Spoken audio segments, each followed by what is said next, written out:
Imagine a time when the Islamic world was a beacon of knowledge. From the 8th to the 14th century, a period known as the Golden Age of Islam illuminated the world. This era witnessed an explosion of scientific and cultural advancements that left an indelible mark on human history. From the sun-baked deserts of Arabia to the vibrant cities of Spain, a shared thirst for knowledge united scholars. Libraries overflowed with scrolls filled with wisdom from ancient Greece, Persia, and India, translated into Arabic, the language of scholarship. The Islamic Empire, stretching from Spain to India, provided a fertile ground for intellectual growth. This essay embarks on a captivating journey through this golden age, exploring the groundbreaking discoveries, the brilliant minds behind them, and their enduring legacy that continues to shape our world today. The story of the Golden Age of Islam is inseparable from the rise of the Islamic Empire itself. It all began in the 7th century with the Prophet Muhammad's teachings in Mecca, a bustling trading center in the Arabian Peninsula. His message of peace and unity resonated with the people, and Islam spread rapidly. Within a century, the Islamic Empire extended across a vast swath of land encompassing Persia, North Africa, and parts of Europe. This rapid expansion wasn't just about military might, but also about a shared faith and a thirst for knowledge. The rulers of the Islamic Empire, known as caliphs, were great patrons of learning. They established libraries, universities, and centers of scholarship throughout their domains. The caliphs sponsored the translation of ancient Greek, Persian, and Indian texts into Arabic, making these treasures of wisdom accessible to scholars across the empire. Imagine stepping into a bustling marketplace of ideas, where scholars from different lands and faiths gather to debate, discover, and innovate. This was the scene at the heart of the Golden Age of Islam, in magnificent centers of learning that sprang up across the empire. One such center was the House of Wisdom in Baghdad, founded in the 9th century. Here, translators, mathematicians, astronomers, and philosophers worked side by side, translating ancient texts and making groundbreaking discoveries of their own. Cairo, with its renowned Al-Azhar University, became another beacon of knowledge.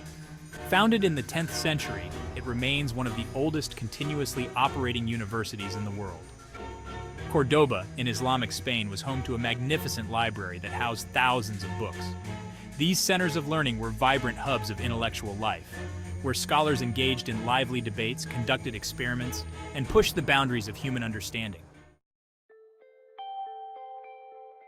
In the heart of Baghdad's House of Wisdom, a brilliant mind toiled away, his work laying the foundation for a new branch of mathematics. This was Muhammad ibn Musa al-Khwarizmi, whose name echoes through the halls of mathematics even today. Al-Khwarizmi, born in Persia around 780 AD, was a mathematician, astronomer, and geographer. His groundbreaking work, the compendious book on calculation by completion and balancing, introduced the world to algebra. Before Al-Khwarizmi, mathematicians struggled to solve complex equations with unknown quantities. Al-Khwarizmi's ingenious solution was to introduce the concept of al-jabr, meaning completion or reunion. His book, translated into Latin in the 12th century, introduced algebra to the West, revolutionizing mathematics. He also developed new methods for calculating square roots and solving quadratic equations. His work on astronomy led to the development of more accurate astronomical tables, and his geographical treatise provided a detailed description of the known world. In the realm of medicine, one name shines brightly from the Golden Age of Islam: Abu Ali al-Hussein ibn Abdullah ibn Sina, known in the West as Avicenna. Born in present-day Uzbekistan in 980 AD, Ibn Sina was a physician, philosopher, and polymath. His masterpiece, the Canon of Medicine, became a standard textbook in medical schools throughout the Islamic world and Europe. He compiled medical knowledge from Greek, Roman, Persian, and Indian sources, adding his own observations. Ibn Sina emphasized hygiene, a balanced diet, and exercise for good health. He also recognized that contagious diseases could spread through water and air. His research advanced anatomy, physiology, and pharmacology. Imagine walking into a spacious building, its courtyard filled with the scent of herbs and the gentle murmur of running water. This was not a palace, but a hospital, a testament to the Islamic world's dedication to healing. Hospitals flourished during this era, offering free care to all. The Ahmed Ibn Tulun Hospital in Cairo, founded in the 9th century, served as a model. These hospitals were also centers of medical learning. Pharmacies played a vital role, developing new drugs and treatments. As night fell across the Islamic world, another group of scholars turned their gaze towards the heavens. These were the astronomers, driven by a quest to understand the celestial tapestry above. The Golden Age of Islam witnessed a flourishing of astronomy, with scholars making significant contributions to our understanding of the cosmos. Building upon the knowledge of ancient Greek, Babylonian, and Indian astronomers, Islamic scholars developed sophisticated instruments for observing the night sky. Observatories equipped with astrolabes, quadrants, and other astronomical instruments were built in major cities across the empire. One such observatory was established in Marrakech, Persia, in the 13th century. Here, astronomers like Nasir al-Din al-Tusi made groundbreaking observations that challenged the prevailing Ptolemaic model of the universe.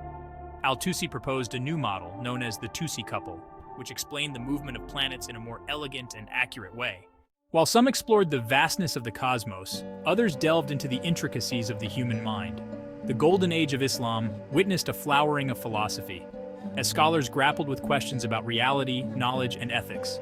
Influenced by Aristotle, Islamic philosophers developed unique schools of thought. One such school was Avicennism, named after Ibn Sina, whose works were influential in both philosophy and medicine. Ibn Sina sought to reconcile faith and reason. Another prominent figure was Ibn Rushd, known as Averroes, who lived in 12th century Cordoba. He advocated for reason in interpreting religious texts. His commentaries on Aristotle influenced European thought. Imagine a world of flying carpets, mystical creatures, and wise sultans dispensing justice and proverbs. This is the enchanting world of 1001 Nights, a collection of folk tales compiled during the Golden Age of Islam. This literary masterpiece, also known as Arabian Nights, is a treasure trove of stories from Persia, India, and Arabia, woven together by the frame story of Scheherazade, a clever queen who uses her storytelling skills to save her life. From the adventures of Sinbad the Sailor to the wisdom of Aladdin and his lamp, these stories have captivated readers for centuries. They offer a glimpse into the rich cultural tapestry of the Islamic world, its values, beliefs, and traditions. Poets like Rumi and Hafiz explored themes of love, spirituality, and the human condition in their verses, while prose writers like Al-Hariri developed new literary styles that pushed the boundaries of language. The Golden Age of Islam wasn't just about intellectual pursuits, it was also an era of artistic brilliance.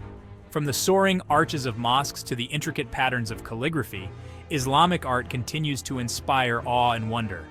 Mosques, serving as places of worship and community centers, became masterpieces of Islamic architecture. The Great Mosque of Cordoba, with its horseshoe arches and intricate mosaics, is a testament to the architectural genius of this era. The Alhambra Palace in Granada, Spain, with its serene courtyards, fountains, and intricate geometric designs, reflects the Islamic appreciation for beauty and tranquility. Calligraphy, considered the highest form of Islamic art, transformed the written word into a visual delight. Master calligraphers used elegant scripts like Kufic and Naskh to transcribe the Quran, creating breathtaking works of art that adorn mosques, palaces, and books. Geometric patterns, another hallmark of Islamic art, adorned everything from carpets and tiles to the walls of mosques. As the sun set on the Golden Age of Islam, it left behind a legacy that continues to illuminate our world today. The groundbreaking discoveries, the brilliant minds, and the spirit of inquiry that characterize this era have had a profound impact on science, medicine, mathematics, art, and architecture. The works of Al-Khwarizmi laid the foundation for modern algebra, influencing the development of mathematics and countless scientific fields. Ibn Sina's canon of medicine shaped medical practices for centuries, and his insights continue to inspire medical professionals today. The astronomical observations of Islamic scholars challenged existing models of the universe, paving the way for the scientific revolution.